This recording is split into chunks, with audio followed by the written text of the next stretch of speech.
The King of Winner มื้อนี้จะนำเสนอยูเวนตุสต่อสัญญากับเซซานีถึงปี 2024 ufabet.com เว็บที่คนลาวเลือกใช้ลิ้นง่ายสมัครง่ายผ่านทางมือถือหรือคอมมั่นคงปลอดภัยบริการดีมีครบในเว็บเดียว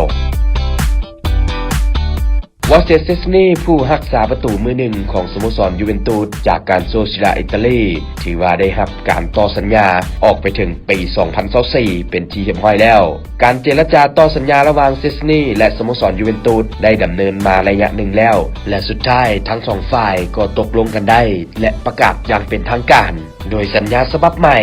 ของผู้รักษาประตูทีมชาติโปแลนด์แม้จะอยู่กับสโมสรยูเวนตุสไปจนถึงปี 2024 และคาดว่าจะได้รับค่าจ้างปีละ 7 ล้านยูโร